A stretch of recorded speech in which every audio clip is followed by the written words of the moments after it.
Yud mati, kampret. Ya,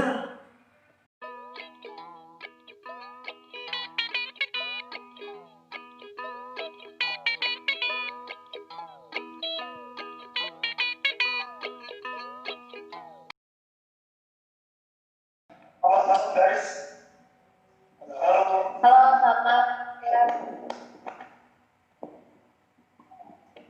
Kita kembali lagi nih bersama kami Johnny Boy di orang lain. Di Boy itu kami berdua sengaja membuat konten yang pakai sharing-sharing ya, dan yang pasti bermanfaat agar kita semua bisa belajar bersama. Nanti kalau teman-teman yang sedang menonton itu kiranya lebih paham dan banyak ilmunya, bisa komen ya, kita sharing-sharing gitu sekali. Ini kali ini kita menarik di masalah ya, kita bikin konten yang sangat istilahnya kita bisa saling berbagi iklan. Itu kita namain kontennya this time. Wow, apaan itu? Kita semua Dari baik pertama. sangat menarik sekali, dan buat kita itu awal sedikit lah istilahnya karena materinya tentang pemerintahan. Nah, itu dia kita kalau misalnya isi lebih dalam tempatnya seksualitas ini sebenarnya dari permasalahan dengan sekali. Nah, makanya kita dari sini. Jadi kita berdua nih bukan cuma berdua. Jadi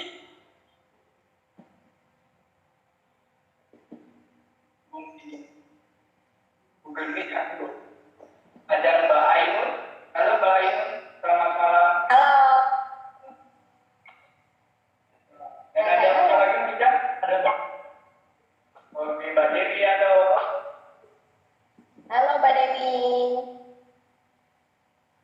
Halo Mbak Dewi. Halo. Mana sih? Halo. Nah, belum masuk ke materi Mas Farid yang istilahnya tuh yang bisa dibilang bahas mengenai seksualitas dan nah, sebelum kita masuk materi itu sebenarnya kita harus paham dulu arti seksualitas itu seperti apa sih. Nah, kalau belum paham arti seksualitas itu seperti apa sih? Kalau seksualitas ya tentang bisa tentang gender, bisa maksudnya itu gender sama tentang hubungan ya, hubungan antar dua kelamin yang berbeda itu. Coba kita tanya ke teman-teman kita yang sedang kalian lupa. Bisa dong. Untuk Mbak Ainul, apa sih menurut Mbak Ainul itu definisi seksualitas itu seperti apa sih? Coba dijelaskan pada teman-teman kita yang ada di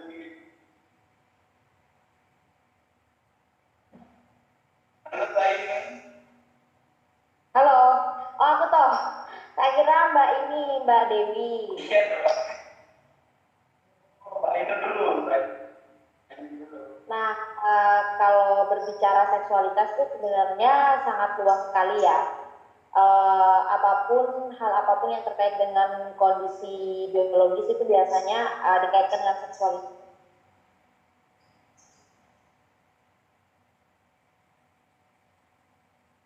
Halo Mbak Ainul. Namun pada perkembangannya itu sebenarnya kayak lebih apa sih, dan berbagai sistem. Dengar nggak? Dengar. Ya. Nggak denger ya? Nah, jadi kalau berbicara seksualitas itu sebenarnya itu luas banget gitu. Kalau bicara seksualitas itu sangat luas banget, tapi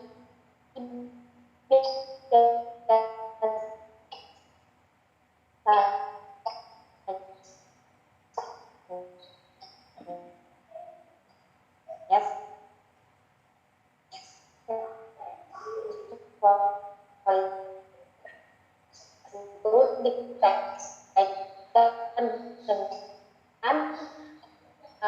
hubungan-hubungan biologis yang ada pada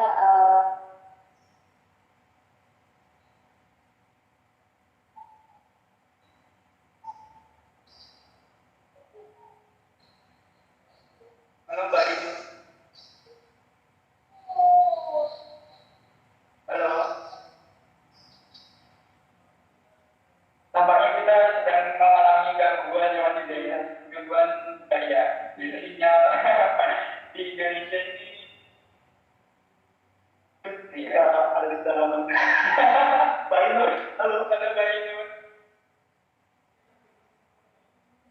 Oke, sambil menunggu Mbak Inur, mungkin Mbak Dewi ya. Oke, Mbak Dewi. Halo, halo Mbak Dewi.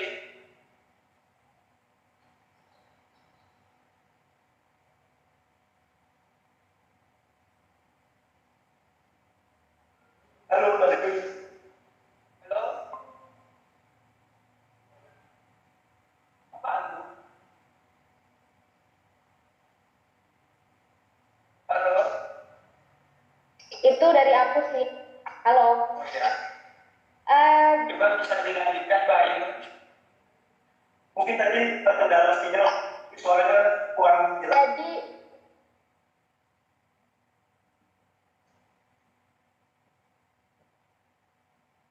kurang jelas kok. Jadi coba Gimana, dengar nggak? dengar sekarang.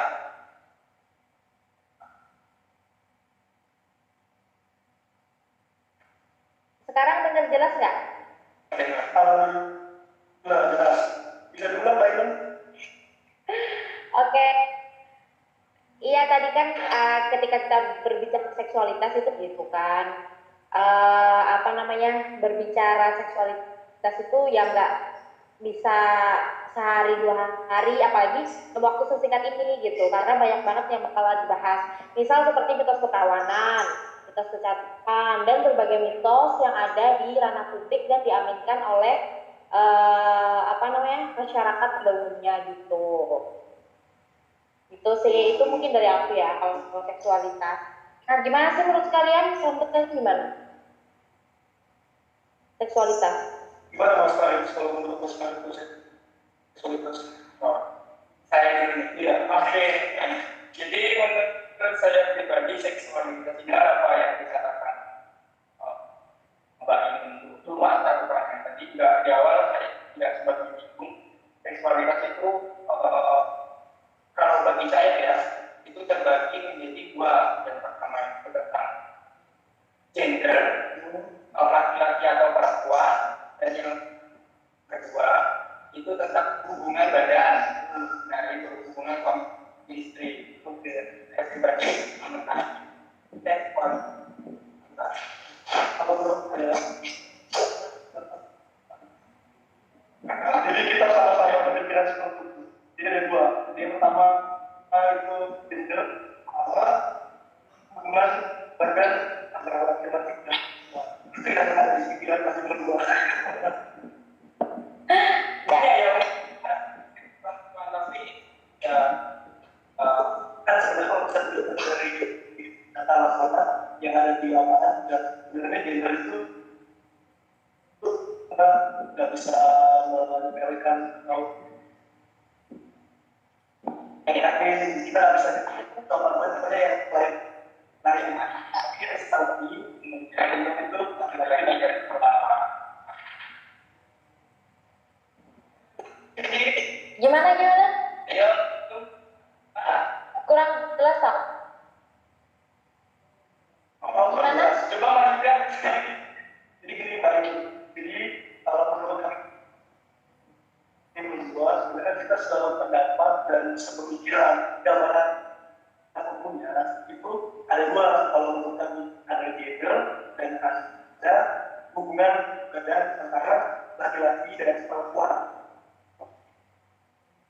Kalau kita bicara tentang gender, sebenarnya kalau di lapangan, kalau di kasus yang ada yang real di lapangan, sebenarnya kan itu udah cuma jaga uang, tapi ada apa harus ada yang itu hubungannya yang kita maksudkan dari kasus yang benar-benar gender atau hubungan badan.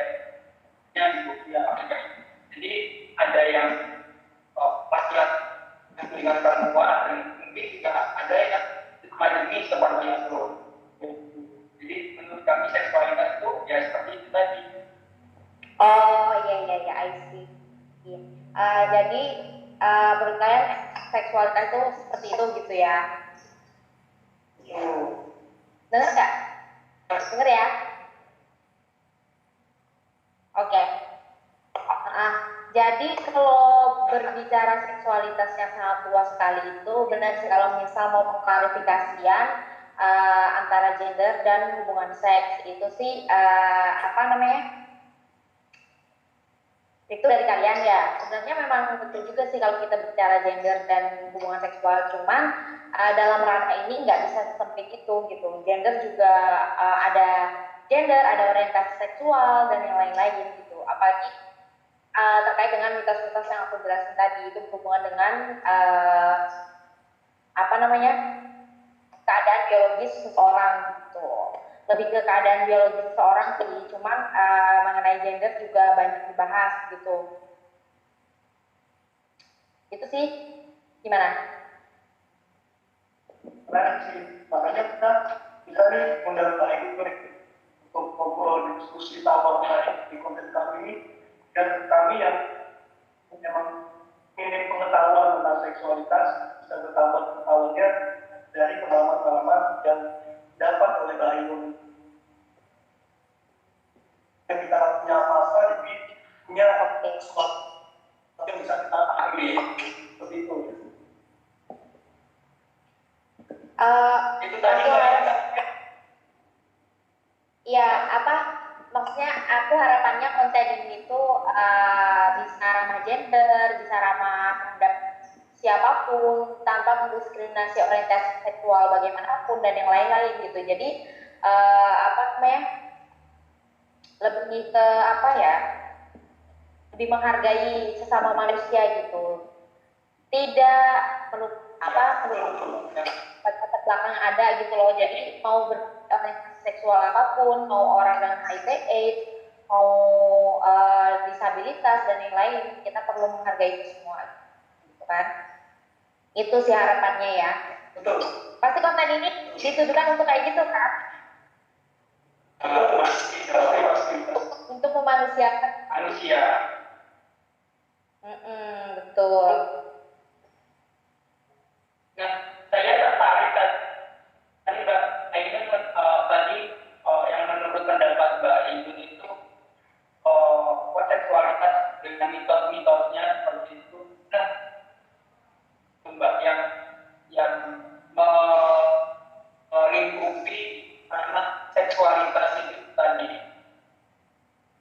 Banyak sih ya, kalau misal yang merugikan kaum perempuan itu biasanya ada konstruksi kecantikan, terus juga ada konstruksi keperawanan yang banyak sebenarnya itu diperuntukkan untuk menguntungkan pihak laki-laki saja gitu. Jadi pihak perempuannya ini sebenarnya dirugikan dari berbagai konstruk-konstruk yang ada di masyarakat itu tadi. Contohnya tadi keperawanan sama kecantikan yang memang banyak diaminkan oleh masyarakat luas dan khususnya masyarakat di Indonesia gitu. Menarik ya. Menarik banget ini. Baru tahu juga ternyata itu konstruksi yang dibuat pabrik yang dikonsumsi wanita setiap harinya itu ternyata juga apa? Coba deh. Ya. Kalau Mas Yuda sama Mas Farid, Mas Yuda sama Mas Farid ini kan ini dari cowok nih, gimana sih memandang kecantikan itu gimana gitu? Definisi cantik itu seperti apa coba? Oh ya. Aduh, aku jelasin apa? Terus aduh, boleh jelasin Des? Tunggu dulu. Bang dulu kita. Jadi menurut saya pribadi nanti dia terapi gitu ya.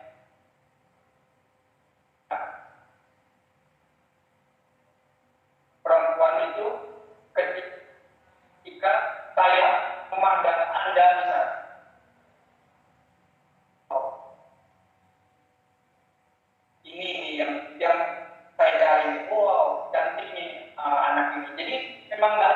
nggak apa ya, nggak ada tolak ukurnya kalau buat saya pribadi. Kadang yang menurut Mas Yuda cantik,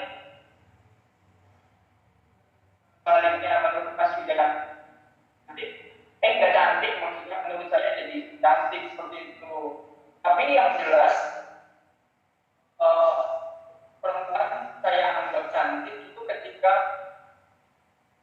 membuat saya itu tertarik. Iya. Ya. Ini kita ngobrol apa namanya ke apa namanya ke pengalaman kita ya dong ya. Jadi apa namanya apa yang kita omongin itu ya apa yang kita alamin dan kita temuin gitu. Iya, itu oke gitu.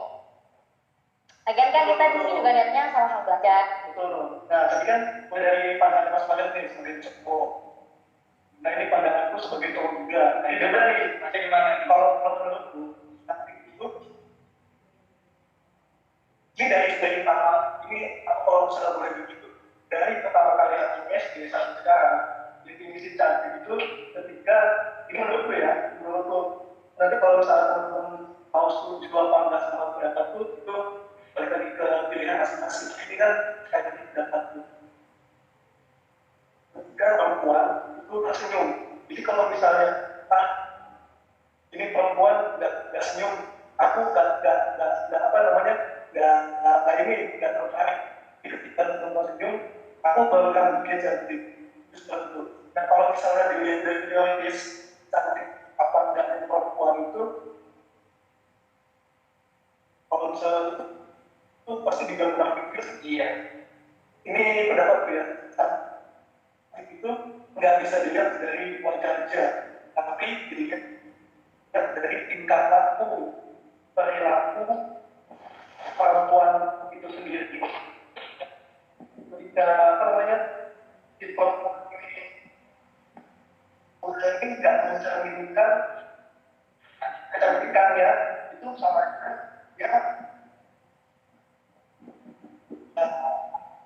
Tapi kalau misalnya perempuan ini biasa saja, tapi dia tingkah laku dan perilakunya berat dan emang sudah menjadi manusia itu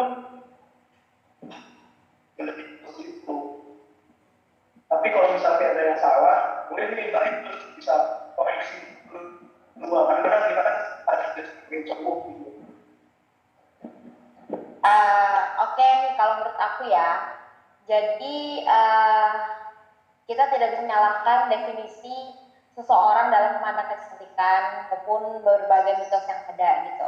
Karena akses pendidikan, akses informasi yang didapat oleh setiap orang itu bakalan berbeda-beda gitu. Belum tentu konten ini akan sampai ke seluruh lapisan masyarakat kan, gitu. Dan belum tentu juga dapat diterima oleh setiap lapisan masyarakat gitu.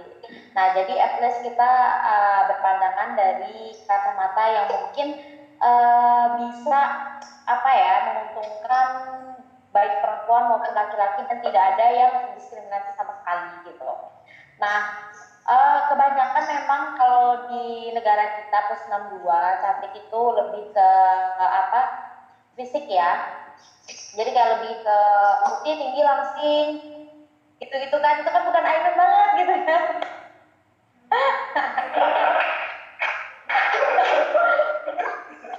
Kan bukan aku banget gitu. Iya. Oh ini doi aku. Nggak bercanda. Ya gitu. Jadi kalau misal berbicara mengenai apa putih tinggi kan itu bukan item banget sih, udah sama Farid kan tahu sendiri kan. Nah jadi kalau sebenarnya cantik itu sendiri sih beauty beyond looks ya kalau menurut aku. Jadi perempuan yang berani mengekspresikan dirinya mau kayak gimana pun dia mau dia kurus, mau dia gendut, mau dia hitam, mau dia putih, itu semuanya cantik. Seluruh perempuan cantik gitu. Gitu sih menurut aku.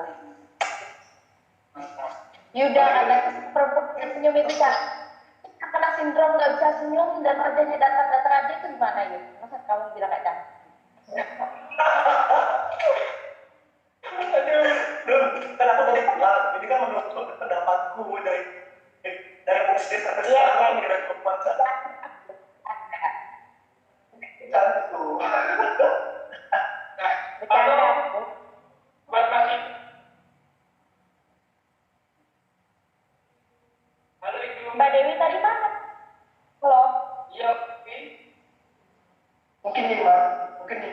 soalnya dari ini orangnya introvert, nggak bisa dibilang tuh pendiam kelas kakak deh. Siapa? Dewi. Oh, ya. Ini yang harus seperti ini. Dia tuh sebenarnya melihat dia tuh sebenarnya jadi pilihan Indonesia ya kita mau lucu ketika aku pertama kali dia pertama yang lagi dan sampai sekarang tuh pun aku juga masih kayak gila nih cewek di perempuan keren banget kayak mengekspresikan dirinya makanya dia bikin wanita cantik itu berani yang mengekspresikan dirinya maupun diri itu keren maupun diri dia Oh, nah, itu kalau itu dirinya kita Nyindir aku ya? Kok pada gibahin aku ya? enggak Mbak Inun cantik kok Iya, bercanda. kayak buku itu halo Mas Idum kembali lagi Mas Idum halo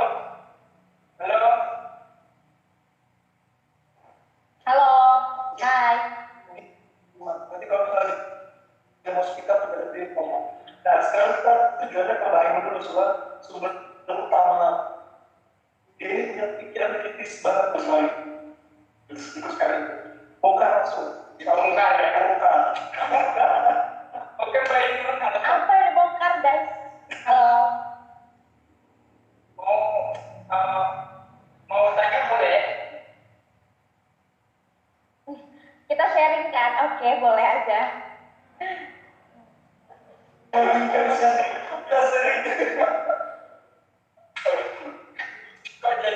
Nanti aku nanya kali. Iya, gimana Mas Farid? tadi ini Mbak Ainun Halo. halo kita kan sedang membicarakan tentang seksualitas ya jadi ada dua istilah tentang seksualitas yang mungkin merugikan menurut sebagian orang yang mau saya tanyakan sama Mbak Ainun itu sendiri apa sih bedanya tentang apa kekerasan pada seksual kekerasan seksual dengan apa Mas Ida? Seksual sama dengan pelecehan seksual. Oke. Iya. Oke. Perbedaannya ya, kekerasan seksual sama pelecehan seksual. Sebenarnya kalau kekerasan seksual itu, jadi pelecehan seksual itu bagian salah satu bentuk dari kekerasan seksual gitu. Gimana? Dengar nggak? Dengar. Nah, jadi kekerasan seksual itu sebenarnya ada berbagai macam bentuk. Nah, salah satunya itu pelecehan seksual gitu. Jadi pelecehan seksual itu masuk ke dalam salah satu bentuk kekerasan seksual. Jadi kalau menurut Kementerian Perempuan dan Anak itu ada beberapa bentuk kekerasan seksual gitu. Nah, kayaknya ada berapa ya? Cuma sebenarnya itu lebih ke kekerasan berbasis gender gitu. Kekerasan seksualnya itu lebih ke kekerasan yang berbasis gender, yang mana kekerasan itu terjadi pada seseorang berdasarkan perbedaan sosial yang mengaku gender antara pria dan wanita. Itu adalah akar permasalahan dari kekerasan itu sendiri, baik pelecehan seksual, catcalling, terus juga body shaming dan yang lain-lain.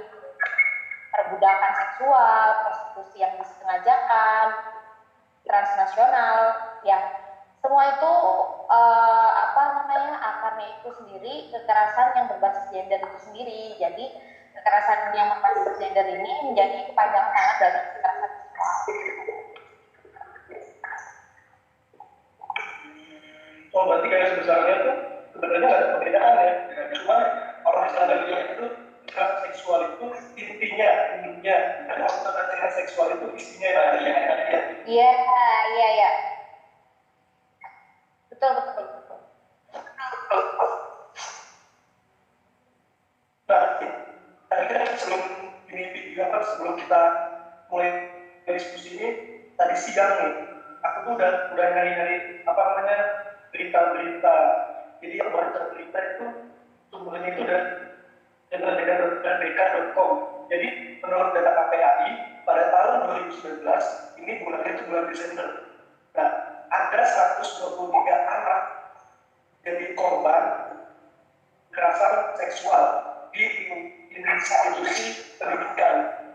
Nah, bayangin 123 anak di institusi pendidikan itu bagiannya ada 71 anak perempuan dan ada 52 anak laki. Itu masih di dalam lingkup pendidikan loh. Nah, bagaimana di lingkup di luar sekolah itu pasti kan lebih mudah lagi nih Mbak Ainun. Nah, Mbak Ainun kalau apa namanya, bagaimana sih dinamika yang ada ini di kekerasan seksual itu seperti apa kalau menurut Mbak Ainun? Nah, jadi kalau kekerasan seksual sendiri sih di manapun bisa berpotensi untuk terjadi kekerasan seksual ya. Mau di institusi apapun, mulai dari SD, itu banyak pedofil kan. Nah, terus juga institusi pendidikan, institusi pesantren itu banyak banget gitu. Apalagi ranah publik. Nah, sebenarnya kalau menurut catatan sendiri, kita tahu itu catatan tahunan anggota yang biasa dikeluarkan oleh Kementerian Perempuan dan Anak. Itu setiap tahunnya bakal keluarin data-data mengenai kasus kekerasan seksual. Nah, kasus kekerasan seksual sendiri ternyata itu paling banyak adalah dilakukan di ranah privat, yang artinya memang di rumah yang kita anggap aman, di rumah yang kita anggap harusnya menjadi ruang aman bagi kita, ruang berbagi bagi kita, tapi malah di situ paling banyak mengalami kekerasan seksual gitu. Jadi di ranah privat pun tidak menutup kemungkinan gitu, meskipun di instansi-instansi itu lebih banyak dipermasalahkan oleh dan banyak dibumingkan oleh media gitu. Kemarin baru-baru ini juga sebelum 2000, memang maksudnya 2019 akhir, tapi dia tepat sampai dengan 2020 awal gitu.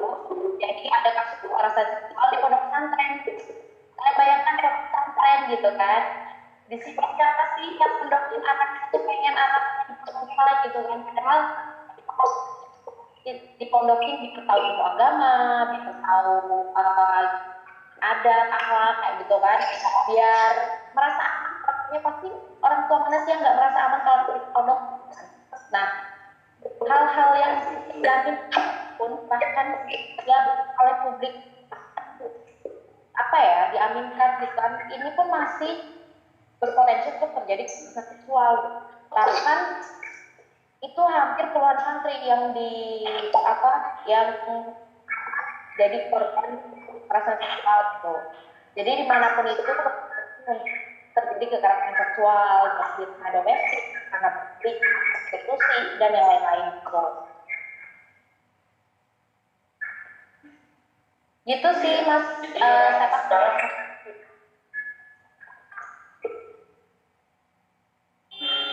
Oh, jadi memang sekarang pelecehan seksual itu besar itu di mana-mana pasti ada kemungkinannya ya berpotensi untuk melakukan tindak pelecehan atau kekerasan seksual itu sendiri ya Pak ya. Betul. Jadi dimanapun itu berpotensi. Rumah itu kan ruang aman ya bagi kita ya. Siapa yang nggak merasa aman sih di rumah?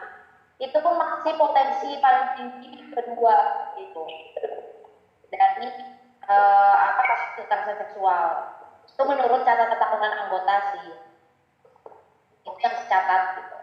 Sebenarnya kalau berbicara kekerasan seksual itu memang kekerasan seksual ini adalah fenomena gunung es gitu. Jadi puncak-puncaknya doang yang kelihatan, sebenarnya akarnya banyak banget gitu.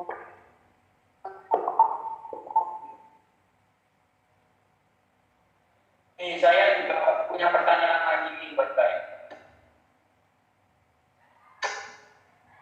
Halo? Halo. Menurut Mbak Inun sendiri, bagaimana sih cara kita untuk bisa terhindar dari yang namanya kekerasan seksual? Nah, karena kan tadi seperti yang Mbak Inun katakan, bahwa dimanapun tempatnya hal tersebut itu sangat sangat bisa terjadi gitu. Nah, untuk kita sendiri nih terhindar atau cara kita menjauhi agar tidak terkena hal-hal yang seperti itu gitu. Sebenarnya untuk mencegah kekerasan seksual ya, atau menghindari? Dua-duanya, Mbak.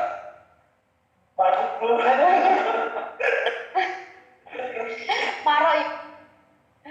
Nah, apa untuk menghindari kekerasan seksual kita tidak ada indikator ya penyebab kekerasan seksual itu ya tadi yang aku sebutin, karena berbagai kekerasan berbasis gender itu yang banyak tidak sadari oleh masyarakat pada umumnya gitu.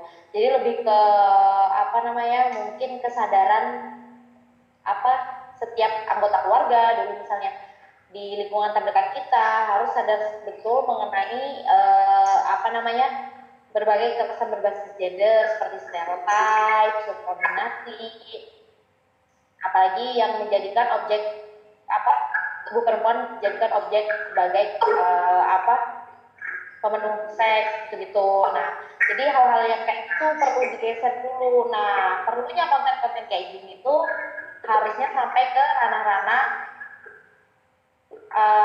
menjangkau ke setiap kehidupan gitu. Jadi sampai ke akar rumputnya itu harus terjangkau sebenarnya. Gitu. Itu kalau ngomongin apa upaya pencegahan ya, kalau misal upaya pencegahan sendiri sih yang bisa dilakukan lebih baik sih apa dari negara gitu. Dan negara artinya beberapa kali sudah ini ya dibahas RUU PKS. Itu sudah berapa tahun sih pembahasan RUU PKS gitu. Sudah hampir berapa tahun, dan Jokowi periode pertama sampai dengan sekarang belum juga disahkan gitu. Sedangkan undang-undang seperti Cipta Kerja, UU Minerba itu cepet banget disahkannya gitu. Sedangkan RUU PKS ini belum juga sampai ke tahap pembahasan lebih lanjut. Jadi itu untuk upaya pencegahannya sih yang mungkin yang bisa dilakukan oleh negara dulu ya gitu. Mungkin kita juga bisa, nah kesehatan reproduksi juga penting buat upaya pencegahan kekerasan seksual gitu. Pasti udah melanglang buana ya sama Mas Farid mengenai kesehatan reproduksi dan yang lain-lainnya itu pasti udah sampai ke pelosok lah ya. Itu kalau untuk upaya pencegahannya sebenarnya harus ada konstitusinya dulu gitu, harus ada, karena kita kan negara yang berlandaskan hukum, terus kita juga ikut aturan negara, aturannya aja nggak ada, gimana kita mau melakukan gitu kan. Nah itu kalau upaya pencegahannya. Tapi kalau apa namanya, gimana?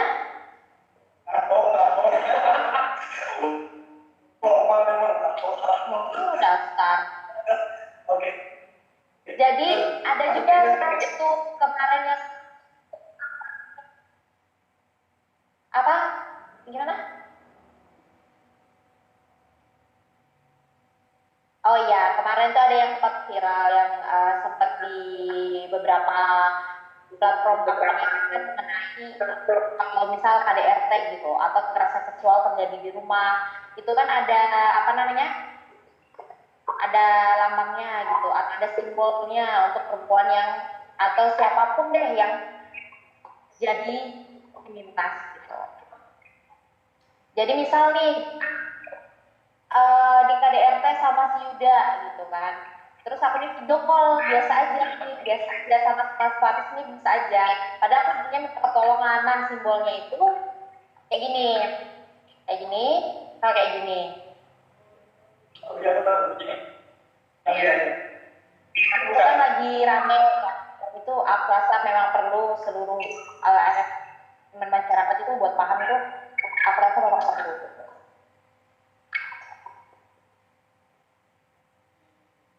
Tadi coba Mas Yuda katanya mau nambahin. Aku paling yang apa namanya, yang nambahin tentang apa namanya, bagaimana mengatasi kekerasan seksual ini, apa namanya,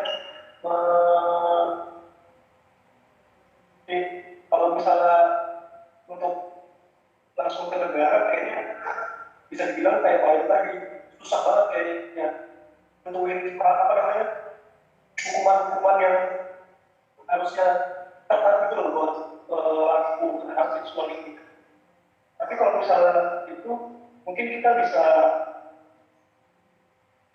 misalnya kalau misalnya ada ini sebelum membangun sebuah apa namanya, terus menikah, nah, itu kan yang sebelum kita bahas apa namanya, kita bahas sebelum ini, konten sebelum ini, ya apa namanya, pranikah itu sebenarnya 25 laki-laki dan 21 perempuan, itu kayaknya penting banget sih. Soalnya kan kalau misalnya ditelisik lebih dalam lagi, itu pasti kalau misalnya itu ada, ya nggak semua sih, tapi kalau menurutku itu kayak apa namanya, belum antara mental dari laki-lakinya dan perempuannya ketika bertemu satu konflik. Nah itu nanti menjadi kekerasan.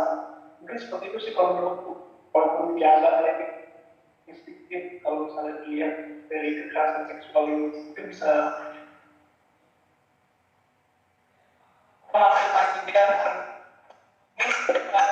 ini kali ya, ketika kita mengalami konflik rumah tangga, jadi tidak ada yang namanya kekerasan dalam rumah tangga, itu mau bagaimana? ya itu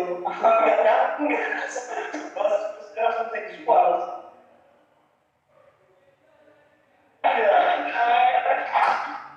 Emang ya Yuda ini ya penggemar ibu-ibu. Kenapa menanyakan lagi? Mau nanya apa ya?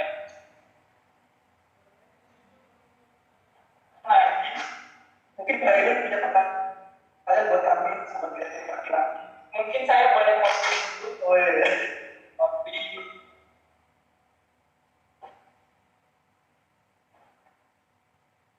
Gimana? tentang Mungkin Mbak Eder punya apa namanya, pertanyaan yang bisa kita sharing-sharing, itu bisa kita jawab dan kita diskusikan dari pertanyaan Mbak Eder. Kita kan sebagai laki-laki apa tidak tentang seksualisasi tadi kan. Apa ya? Jadi sih kalian kan nggak asli Jogja sih ya. Yuda kan dari Bali ya? aduh, aku Lancang ya. lancang aku bisa di Jakarta. Ih gimana sih Yuda? Kukira dari Bali. Nah, Pokoknya bisa. jadi kebanyakan apa namanya? Kebanyakan korban kekerasan seksual itu kan perempuan kebanyakan, tapi ada juga yang laki-laki korbannya. Biasanya umumnya opini publik itu mesti menyalahkan perempuan gitu kan, udah dia jadi korban, terus dia celaka, terus dia belum lagi trauma psikisnya dan trauma-trauma yang lainnya. Kebanyakan itu memang menyalahkan pakaian perempuan. Misal ibu perempuan itu juga siapa suruh pakaian terbuka, kan? Siapa suruh pakaian ini gini. Lah, gue pakaian ala-ala ibu muslimat ini masih kena kekerasan seksual loh. Masa kalau disalahkan bajunya ya kan? Aku udah pakai jilbab, udah pakai rok, udah pakai baju panjang, itu masih kena jadi korban kekerasan seksual gitu. Jadi kalau kita melihat data ya di Bali itu kekerasan seksual rendah. Padahal kalau kita kalau kita melihat kalau kita seperti yang Jawa lah, pokoknya Jawa sentence itu. Nah Jawa kan memang adatnya itu sangat kental ya, sopan dan santunnya, seperti yang aku baca itu si Pariem kan sopan dan santun toh. Nah itu lebih tinggi dibanding Bali gitu jumlah kekerasan seksualnya gitu. Kenapa? Karena menurut kalau aku di beberapa temanku itu sebenarnya kalau di Bali lebih banyak teman-teman yang berpakaian terbuka, bikini doang gitu kan lebih banyak kan, tapi masih banyak kan. Ini ada dua kemungkinan sih ya. Karena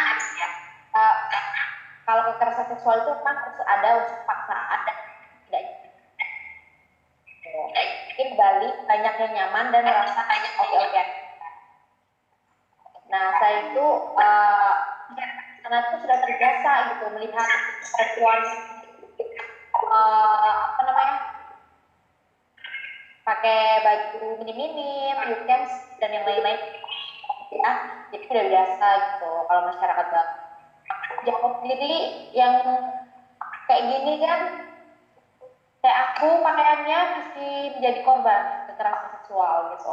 Nah kalau menurut kalian sendiri tuh gimana sih? Pakaian itu berpengaruh gitu. Emang kalian tuh setiap cewek berpakaian minim gitu langsung pengen gitu kan? Kan juga kan? Pengen apa?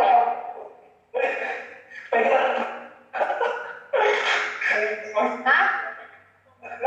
Aku mau pengen minum dulu ya. Terus langsung-langsungnya meningkat gitu kan, terus pengen hubungan badan gitu. Masa langsung gitu kan kita juga kan menurut kalian? Ya mungkin masih dari kasus kekerasan seksual ini biasanya kebanyakan yang disalahkan korbannya gitu. Udah kita di korban disalahkan gitu kan. Oke. Nah, saya dulu udah ya. Minum ampasnya lu. Nah, gimana kalian yang Mas Ida juga kan kecilnya juga sudah sering melihat Bali gitu, pasangan dengan kehidupan di sini itu apa sih bedanya Bali terkait orientasi seksnya itu berbeda nggak sih Mbak? Ini tadi benar nggak, lalu bagaimana menurut Mas pandangan yang tadi stigma yang di wanita itu selalu salah ketika seorang atau laki yang berrasa itu ya Mbak ya. ya Nah itu menurut Mas Ida gimana? Mungkin kalau misalnya melihat dari pertanyaan Mbak Ain itu menarik. Ketika cowok melihat cewek pakai bikini, pakai pants, celana pendek itu, yang kalau misalnya dilihat tidak cuma pakaiannya, mungkin kita bohong kalau misalnya bilang nggak nafsu lagi. Mungkin bohong kalau misalnya bilang nggak tertarik gitu misalnya. Tapi kalau misalnya dilihat secara psikologis, kita bicara psikologis, ketika misalnya di Bali itu banyak orang yang pakai pakaian seksi nggak banyak, maksudnya kekerasan seksualnya itu nggak banyak ya, karena emang seksual itu kan kalau misalnya dilihat itu harus ada unsur paksaannya kalau benar-benar kekerasan seksual. Tapi kalau misalnya mereka bilang nyaman mungkin nggak. Jadi intinya tuh kalau misalnya itu balik lagi ke bagaimana dia bisa apa namanya mengontrol emosi yang ada di dalam diri ini. Nah, kalau misalnya dalam psikologis itu dari teori anak psikologi itu ada tiga, ada id, ada super ego, ada ego. Nah, individu ini bisa mengontrol dirinya. Nah, kalau misalnya individu ini tidak bisa mengontrol ego super egonya, ya pasti mereka bakal lepas kendali, gitu, seperti itu. Nah, kalau misalnya ditanya yang saya disalahin itu siapa, yang harus disalahin itu sebenarnya ya pandangan kita melihat dan kontrol emosi itu sendiri. Nah, itu sih kalau menurutku itu tergantung diri pribadi. Ya, kalau menurutku loh, jadi kita nggak bisa melihat satu pihak aja, kita harus bisa melihat apa namanya suatu peristiwa dilihat dari dua sudut yang berbeda. Ibarat kayak mata uang ada dua sisinya kan, kita nggak harus dua mata lampu. Nah, itu tadi jawabannya Mas Yuda, Mbak. Oke, baiklah. Oke, Bli Yuda. Wadah. Mungkin Mas Farid tidak saya. Kalau Mas Farid gimana nih? Kalau menurut Aku nggak dikasih kopi, gimana sih?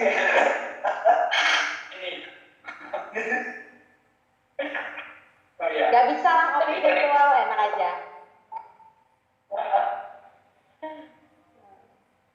Ingat yang bagaimana kok bisa Bali Islam dengan apa ya turisnya dengan pakaian yang mini-mini yang super seksi, mungkin hanya tertutup bagian yang itu yang ditutupi gitu. Nah, itu kalau menurut saya pribadi kembali lagi pada budayanya ya Mbak ya. Jadi karena kan di Bali kan banyak wisatawan asing gitu. Turis itu berlibur ke Indonesia, khususnya di Bali, mereka mencari pantai, kalau di pantai mereka bergumul dengan pakaian yang dingin. Terbiasa dengan keadaan yang seperti itu, dengan apa yang mereka lihat seperti itu. Berbeda dengan di Jawa sendiri, kita masih jarang melihat orang yang berpakaian mini, mohon maaf, mungkin pakai ini ketika di luar, terus pakai tank top doang ketika dia jalan-jalan ke pasar, ke luar rumah, itu masih jarang dan mungkin merupakan hal yang tabu bagi orang Jawa, karena itu tadi budaya yang berbeda. Jadi Bali itu sendiri karena banyak kedatangan turis, dan turis itu di Bali niatnya ya begitu pakaiannya seperti itu, dan orang Bali lama-kelamaan terbiasa untuk melihat Gitu ya? Apa ya, ada lawan jenis yang berpakaian minim itu tadi, Mbak.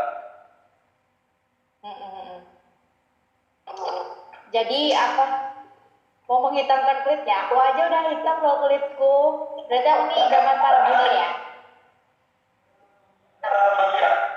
Semoga ada budaya Jerman yang ternyata itu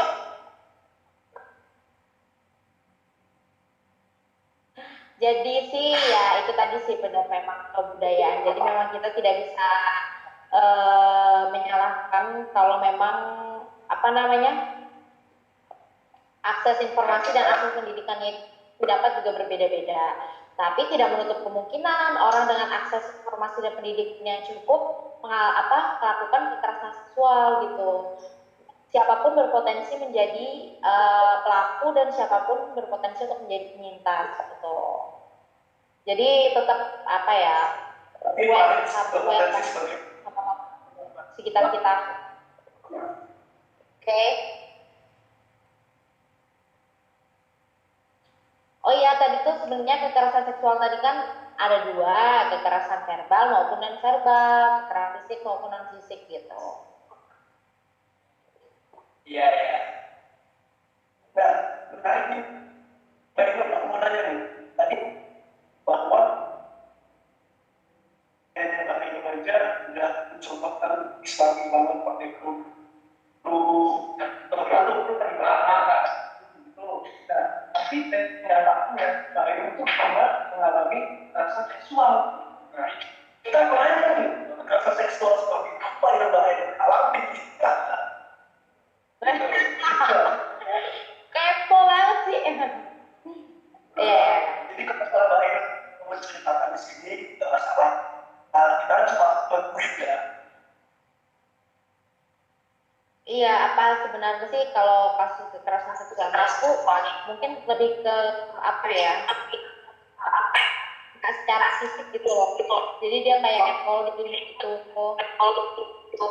catcalling. Ya tau kan catcalling?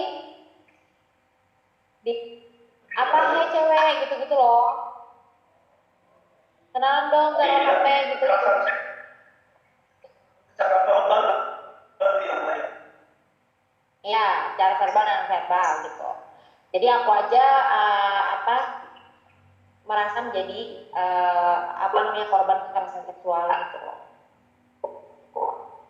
Mungkin juga ada yang nyentuh-nyentuh tapi tuh aku nggak sepakat gitu loh. Aku tuh nggak suka kalau dia nyentuh gitu. Kecuali aku sendiri merasa nyaman dan nggak apa-apa itu ya nggak apa-apa gitu. Kalau misalnya aku merasa nggak nyaman ya berarti itu kekerasan. Misal sama perempuan aja kalau aku nggak nyaman berarti itu kekerasan gitu. Apalagi bersuruh paksa itu jelas kekerasan. Kalau aku sendiri sih pernah nggak nyaman sih ya kalau misal mungkin karena belum terbiasa aja sih kalau misal disentuh atau gimana gitu aku kurang nyaman gitu. Jadi itu menurutku kekerasan seksual karena aku nggak nyaman dan ada unsur tanpa persetujuan aku dulu gitu. Ketika aku setuju dan aku sepakat, oke. Gitu deh. Nah, ini Mbak Ainun mau nanya nih Mbak Ainun. Ini pertanyaannya bisa dibilang mengkritik lah.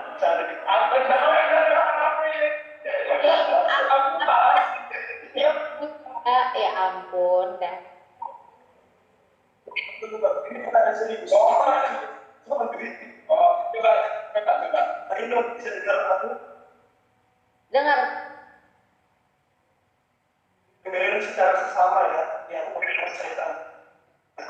Nih, contohnya nih, pasal suami istri. Nah, itu apa namanya? Hubungannya itu harmonis saja. Pokoknya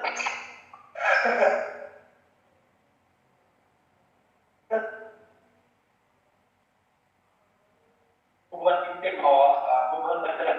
Nah, itu harmonis sama-sama aja. Nah, pada satu waktu, nah, si suami ini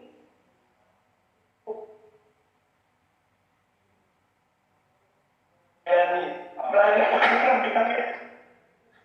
Dikira pembantu kali ya Pak ya.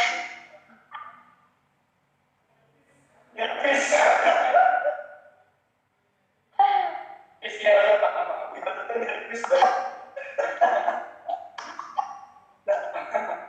Pada satu waktu itu si perempuan ini nggak mau, nah tapi si laki-laki ini maksa. apa namanya pemaksaan hubungan kepada si perempuan ini. Nah, apakah itu bisa dikatakan seksual? Nah, kalau misalnya dilihat dari laki-lakinya kan, si laki-lakinya ini pengen. Jadi gimana caranya sih dia bilang enggak si suami sama si istri?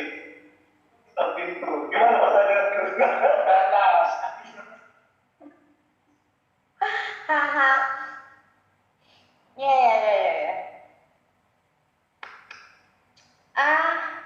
Aku gimana ya? Jadi kalau misal membicarakan relasi hubungan antara suami istri ya, aku padahal belum menikah juga sih.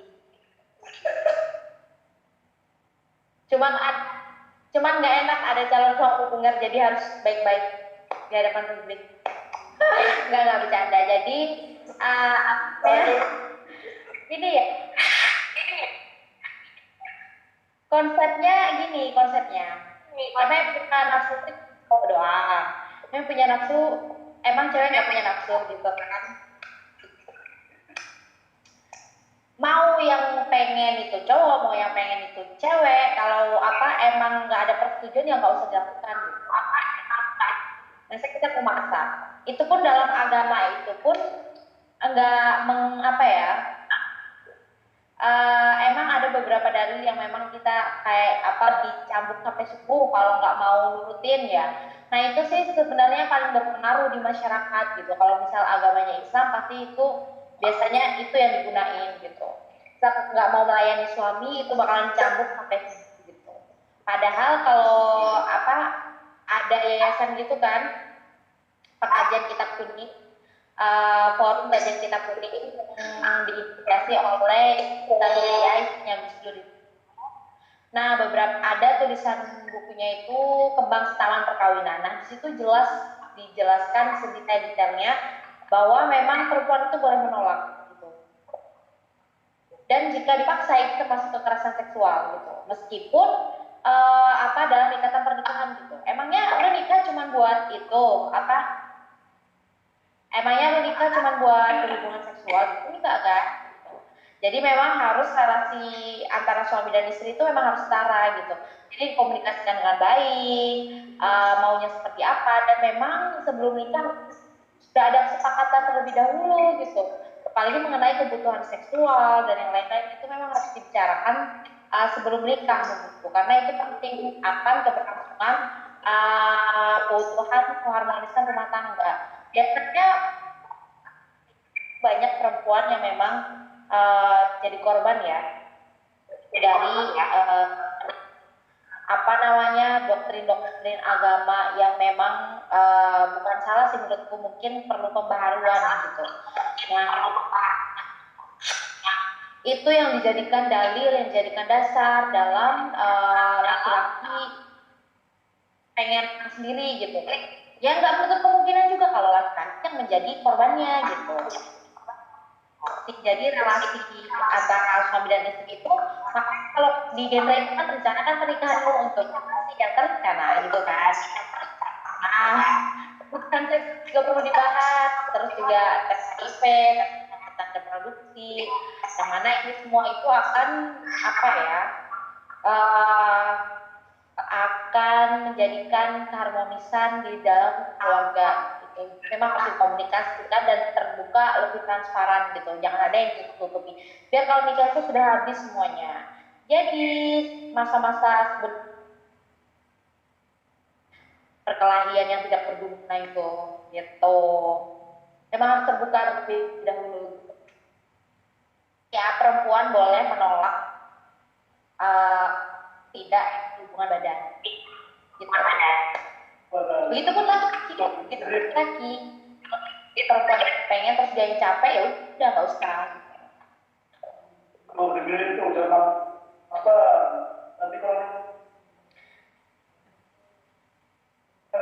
rasa seksual. Iya, kalian tuh. Aduh. Bisa sih ya, aku mungkin ya buat dibaca.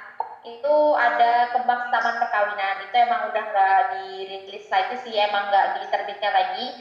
Mungkin bisa baca buku Mubadalah itu.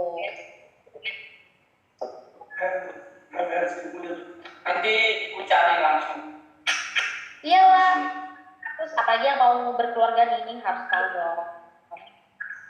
Biar relasinya sehat. Biar nggak wanita dijajah pria. Itu soal rumah tangga itu aku banyak pandangan. Oh iya, pandangan aku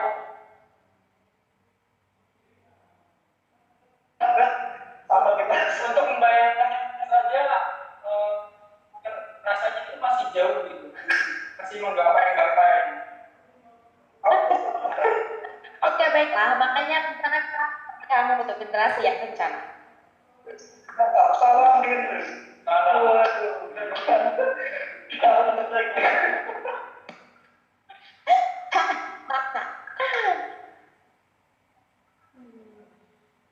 Itu deh. itu ternyata menarik juga ya buat kita ajak ngobrol, kita ajak sharing ini. Emang kita ada cara ya untuk mengajak Mbak Ainun ini berdiskusi tawa yang menarik, karena dalam diskusi ini kita emang banyak tertawanya, karena nggak ada namanya diskusi yang berat, dan kita diskusi bersama sharing dan bercanda. Jadi Ini juga nggak apa, tetap ada ilmu yang betul yang kita dapat. kita dapat banyak yang kita dapat dari Mbak Ainun. Mungkin kapan-kapan bisa join lagi ya. Join dan tetap lengkap. Kita langsung kita harus ketemu selama ini. Kalau itu enggak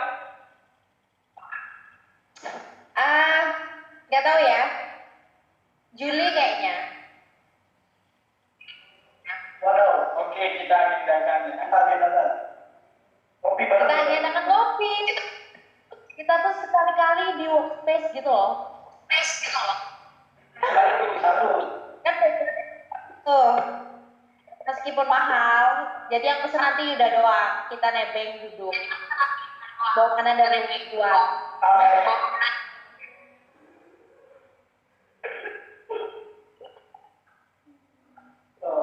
Oke, baik Nun. Mungkin sekian diskusi singkat kami dan Mbak Ainun di sini. Benar lagi? Udah nggak punya pertanyaan. Mungkin kita udah masih belum masih pengen nanya, tapi bukan topik yang ini gitu. Mungkin kalau misalnya nanti ada betul atau wah tadi kenapa nggak ada misalnya ini, nanti kita ambil data lagi mau lebih langsung harus.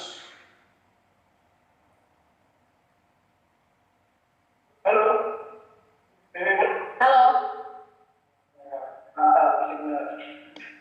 Gimana, kayaknya benar nggak salah kita menyebut Barayun ini aktivis perempuan karir Indonesia.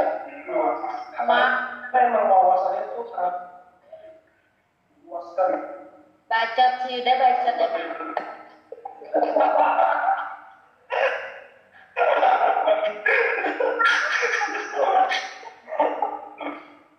Kalian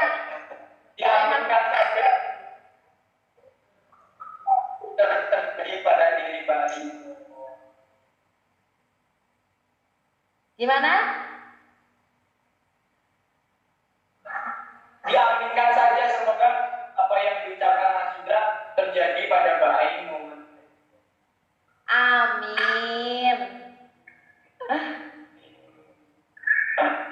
Jadi Mbak Ainun ya, terima kasih atas waktunya. Apabila Ya, thank you juga ya. dan kita akan ngobrol-ngobrol kembali. Pokoknya jangan kapok ya, kalau kita diskusi bareng kita.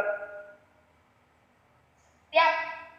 Oke, mantap. Maju Terima terus kasih. kok. Budi. Ya. Terima kasih buat Mbak Ainun sekali lagi buat Oke. Ya, terima kasih. Sampai jumpa.